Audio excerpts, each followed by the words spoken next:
23년 카라반 살롱도 여지없이 다녀왔습니다. 우리도 풀어줘야 한다. 그러니까. 이거 단속할 일이 아니다. 눈에 띄는 거 하나 있었어요. 자, 이번 카라반 살롱 다녀오신 얘기 또 안 여쭤볼 수가 없습니다. 너무 부러웠어요. 23년 카라반 살롱도 여지없이 다녀왔습니다. 네. 이번에는 사실은 이제 제가 제 일이나 업무나 취재나 이런 것 때문에 간 건 아니고요. 우리 협회에 출장 아, 협회 출장. 으로 갔는데 가장 의미 있었던 일은 협회가 이제 사단법인이 되면서 국토교통부 산하 사단법인 한국레저런트 그렇죠. 산업협회가 되면서 공적인 단체로 인정을 받았잖아요. 출범했었죠, 그때. 그러면 네. 뭐가 달라지냐면 네. 우리가 다른 공공기관들과 함께 출장을 갈 수 있는 한국교통안전공단이라고 있어요. 그렇죠. 네, 네. 한국교통안전공단 내에 네. 인증처라는 자동차안전연구소가 있어요. 카트리라고 하는 자동차안전연구원 산하에 인증처가 있고 또 교통안전공단 본부 산하에 튜닝처가 있어요. 그래서 이 두 개의 기관이 자동차에 대한 안전과 인증과 인증처, 예, 튜닝처. 그렇게 관리를 하는 건데 카트리 인증처의 정윤재 처장님과 함께. 공식적으로 출장을 저희가 제안을 했고 여기서도 우리나라의 공식 기관으로서는 처음으로 캠핑카 쇼를 가본 거예요. 아, 그러네. 네. 지금까지는 개인적으로, 그쵸? 개인적으로도 안 가셨지. 다른 아니, 차들이고. 본인이. 저는 그쵸? 저는. 그러니까. 그래서 인증처의 처장님과 연구원. 우리나라에서 이 캠핑카를 만들려면 캠핑카나 뭔가 자동차를 만들려면 기술 검토서를 내야 돼요. 제일 먼저 캠핑카를 만들려면 가장 먼저 통과해야 되는 관문을 지키는 분이 있어요. 그 카트리의 연구원이죠. 기술 검토소를 담당하는 변 연구원님, 연구원님과 함께 예, 인증처 2분. 그리고 여기는 새로운 차를 만드는 곳이지만 튜닝처는 그 운행차라고 해서 지금 운행되고 있는 차량들을 관리하고 정기 검사를 담당하고 관리하고 불법 튜닝을 단속하고 이러는 튜닝처의 이상석 차장님과 네네네. 예, 그다음에 우리 튜닝처에서도 아주 이 무서운 부서가 있어요.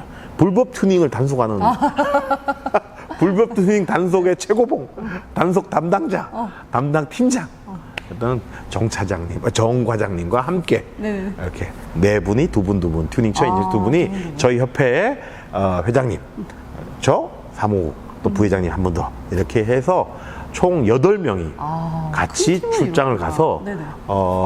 카라반 살롱을 일단 우리나라 정부기관에서 최초로 공식적으로 캠핑카 쇼를 가서 방문을 그러네요. 해보고 세계 캠핑카들을 구경하고 뭐 찾아보기도 했고 또 독일의 KBA라고 하는 인증처 우리나라의 자동차안전연구원과 같은 인증부서가 기관이 있어요. 네네네.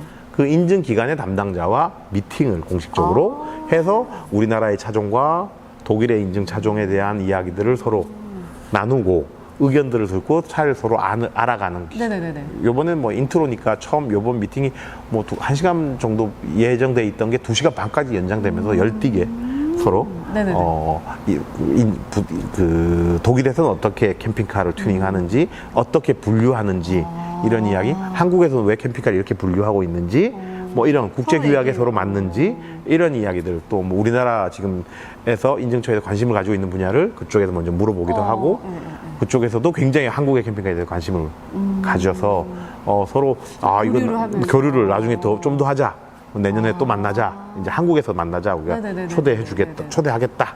뭐 이런 굉장히 발전된 그러니까. 관계도 만들고 엄청 의미 그쪽에서 있는 KBA에서도 와 한국의 캠핑카가 이렇구나 라고 알게 됐고 우리 인증처에서도 독일은 이렇게 분류하는구나. 물론 이제 선진 서류나 문물을 배웠을 뭐 이런 걸 통해서 미리 알고도 계시긴 하겠지만 직접 담당자를 다르죠. 만나서 이야기 맞아요. 들어보고 정말 다르죠. 또 나가서 차도 보고 정말 견문을 쇼핑 하나도 없는 출장에서 4박 5일 그만큼 차도 알차게? 정말 열심히 보시더라고요. 그 카라반 살롱이 엄청 넓잖아요. 그렇죠. 그렇겠죠. 거기 줄자 들고 다니시면서 같이 보시고 단속 팀장님 우리 단속 팀장님 큰 깨달음을 얻으셨어요. 큰 깨달음을? 네. 왜? 이런 세상이 있구나. 내가 너무 심하게 단속을 정말 큰 깨달음을 얻으셨어요. 내가 이러면 안 되겠구나. 아니 그분이 이제 내가 이렇게 하는 게 아니라 야 이거는 우리도 풀어줘야 한다. 그러니까. 이거 단속할 일이 아니다. 이거 가서 넓은 시장에 우리가 넓은 있어야지. 시가 그러니까. 넓은 시장을 보고 우리도 국제 기준에 맞춰서 단속 기준을 자기가 열심히 이거 풀어보겠다. 단속하시겠다고 이때까지 아, 진짜 그 해안을 얻으셨네. 너무 그 문화적인 충격을 받으셨다. 재량껏 하는 거를 넘어서 기준이나 이런 거 개선에도 자기가 열심히 그러니까. 나서서 해보겠다. 큰일 하고 오셨네. 너무 뜻깊은 그러게요. 시간이었었어요. 그래서 그런 분들이 이제 그런 캠핑카에 대한 이해를 가지고 그쵸, 이해도를 높이고. 이해도를 높여주시고 하시면 굉장히 좋지 않을까? 업계 발전에 상당한 도움이 될 것 같습니다. 그렇죠. 그냥 카라반 살롱을 딱 보셨을 때 뭐 올해 2023년도 트렌드랄지 매년 가시니까 이게 딱 보이실 거 아니에요? 제가 전반적인 트렌드를 읽어보지는 못했지만 눈에 띄는 거 하나 있었어요. 가장 특징. 인상적인. 인상적인. 유럽의 아성에 오리엔탈의 바람이 불고 있다. 오리엔탈 바람? 진짜 캠핑카 동양에서 극동아시아 누구나 극동아시아의 약진이 좀 있었다. 그래요? 우리 아시잖아. 서밋 나가 있잖아요. 서밋만 해도 우리 아시아에서 이제 유럽에 왔어. 완성차를 가지고 대단해. 그리고 박수 쳐주려고 그랬는데 오니 저것들은 또 어디서 왔어? 중국? 중국 와, 중국 RV 회사가 차를 5대나 가지고 더 쇼킹한 건, 한 업체가 더 쇼킹한 건 차를 5대를 비행기 배로 싣고 온 게 아니라 타고 왔대. 중국에서. 중국은 진짜 그게 되게. 깜짝 놀랐어요. 하려면 할 수는 있겠구나. 중국에 차가 들어가기 되게 힘들거든요. 우리나라 사람들이 유럽을 갈 때도 블라디보스톡을 거쳐서 몽골로 이렇게 가는 이유가 중국의 차가 통과하기가 너무 힘들대요. 지형 때문에? 아니, 어떤 것 인증, 이제 심사나 이런 게 되게 통관이나 까다로워서? 이런 게 너무 힘들어서 어렵다고 들었는데 중국 차가 오는 건 쉬운가 봐. 5대나. 무적이어서 그럴까 보다. 자기네 나라. 그렇지. 거기서 나가는 거니까 뭐 자기들끼리 막 무전기 설치해가지고 재밌게 왔대 되게. 그 여자분이 설명을 막 이제 5대가 왔는데 3대면 전시장에 딱 들어왔어. 서밋은 1대밖에 없는데 탁탁탁 3대가 딱 들어와 있었고 5대 왔다며 2대는 그러대. 캠핑장에 세워놓고 거기서 자고 출퇴근한대.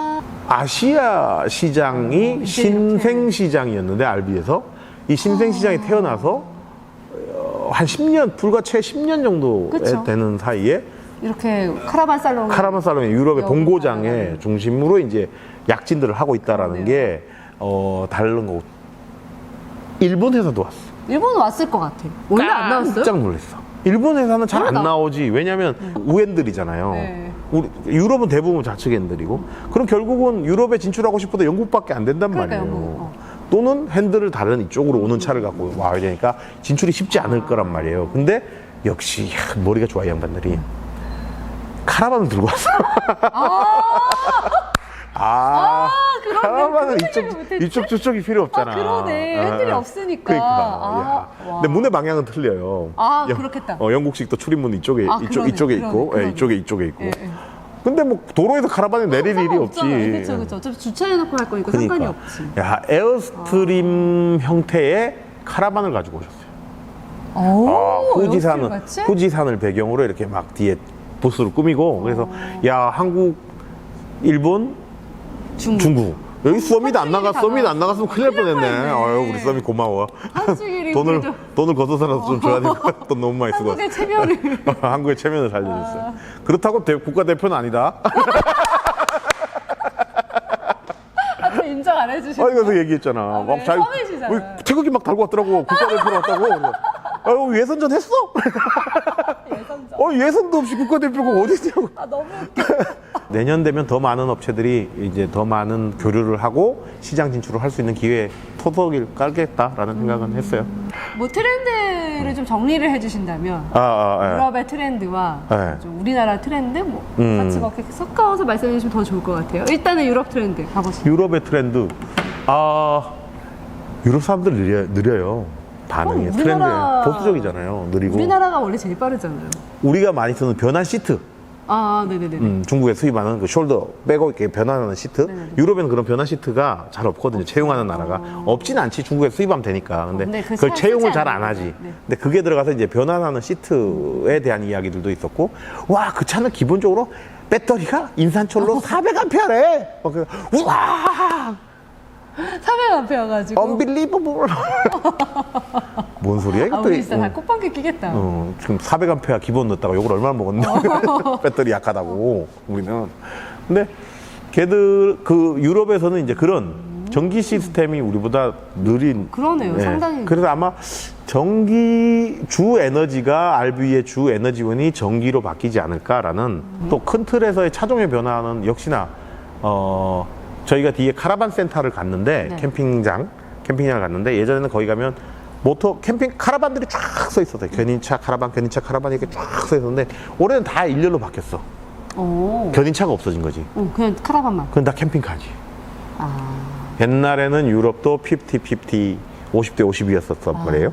모터홈이 좀 많아 뭐 이런 식이었는데 네네. 지금은 그 카라반 센터에 오는 차, 정박되는 차들이 그래도 굉장히 트렌드에 잘 반영된 얼리 어댑터 같은 분들 그 시장을 리딩하는 소비자들이 거기 많이 온단 말이에요. 전시회를 보러 오는 분들. 네. 그분들의 차가 거의 70% 80%가 모터홈으로 바뀌었어요. 모터홈이야. 거기서 봤을 때 한 70% 80%였어요. 카라반의 수요가 확 줄었어요. 카라반 회사 분들한테 미안한 얘기지만 트렌드가 그렇게 좀 바뀌어 가는구나. 그러다가 카라반이 죽은 건 없어진 건 아니에요. 근데 그 와중에 모터홈 중에서도 클래스 B 타입이 시장이 커지고 있다. 점점 소형화되고 그런 차종이 많아지는 거예요. B 타입과 그다음에 뭐 요번에 그랜드 캘리포니아 저 폭스바겐에서도 신차를 그 캘리포니아 6, 7에다가 이제 그 팝업 텐트가 구조가 되는 그 캠핑카, 캠퍼밴 버전이 출시가 네네네. 됐거든요, 신차로. 뭐 그런데도 보면 이제 그쪽 시장이 점점 늘어나는 캠퍼밴 시장, 그다음에 클래스 B 타입이 좀 더 큰 시장. 우리나라도 역시 B 클래스가 그래도 기본 강자 중에 강자다. 뭐 이렇게 생각을 하면 되겠네요. 최고의 강자죠, 여전히. 알겠습니다. 세계적으로 B 클래스가 거의 압도적으로 세계적으로 나가고 있습니다. 네. 알겠습니다. 자, 뭐 이렇게 해가지고 이제 오늘 정리를 하면 되겠네요. 그쵸? 알빅 뉴스를 뭐 게스트도 없이 재밌게 재미없이 우리끼리 했지만 제가 게스트예요. 네, 오늘 진행이시고요.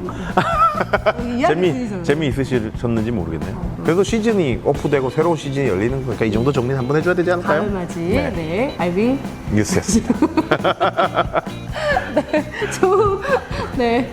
좋아요, 구독을 눌러주셔야죠. 네. 좋아요. 그리고 알림 설정, 네. 구독 꼭 눌러주시기 바랄게요. 네. 네. 행복하세요. 감사합니다. 네.